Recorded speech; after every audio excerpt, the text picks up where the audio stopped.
potential concerns of the upcoming holiday travel weekend. Travel expert Joel Weitzer joins us live from New York via satellite with some tips on how to navigate your way to the airplane this upcoming weekend. Joel, thanks for being with us this morning. Good morning, Eric. How are you?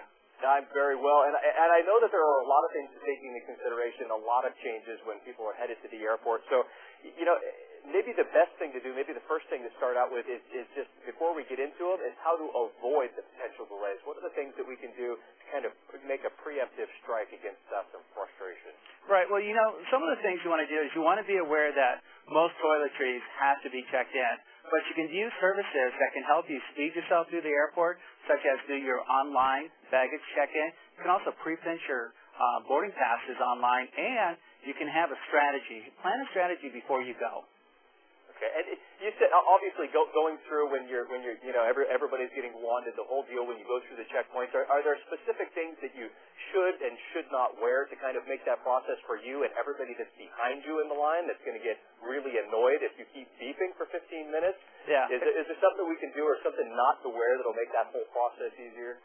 Well, one of the things you want to do is you probably want to wear more leather than metal. A lot of metal is going to make those machines go off, but you can also pack smart. And some of the things I like to talk about is if you have shoes in your bag, put them on top. That way the screeners can get around them and they can screen your bag real easily.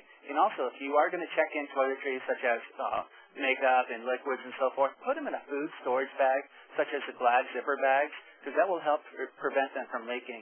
And one thing I like to do is I like to and what you can do about that is you can use multi-benefit products such as, say, shampoo and conditioner, and a toothpaste such as the Crest Pro Health.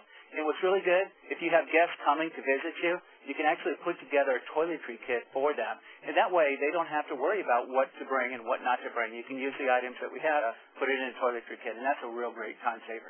They walk in the door and they're ready when they arrive at your place. So, and also, I think things are kind of changing on a daily basis depending on kind of what's going on in the world and at our local airports here nationally. So are there things that you should do before you head off to the airport? Are they still recommending that you maybe go onto a website, whether it be a TSA website or the airline that you're flying's website, to make sure that everything as far as check-in times and flight cancellations and all of that are still a go? Are people still recommending that we do that?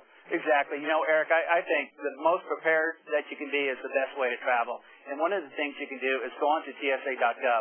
Right now, you can bring on some liquids, such as you can bring on baby formula. You can also bring on 4 ounces of cough syrup. But you want to go onto TSA.gov and also go onto your airline's website. And if you have any questions, call your airline before you leave and ask them what you should and should not do. All right, Joel, thank you very much for being here with us this morning. Some good tips for flying over this first holiday weekend coming up. Thank you, Eric. All right, thanks, Joel. And coming up still for you, we're just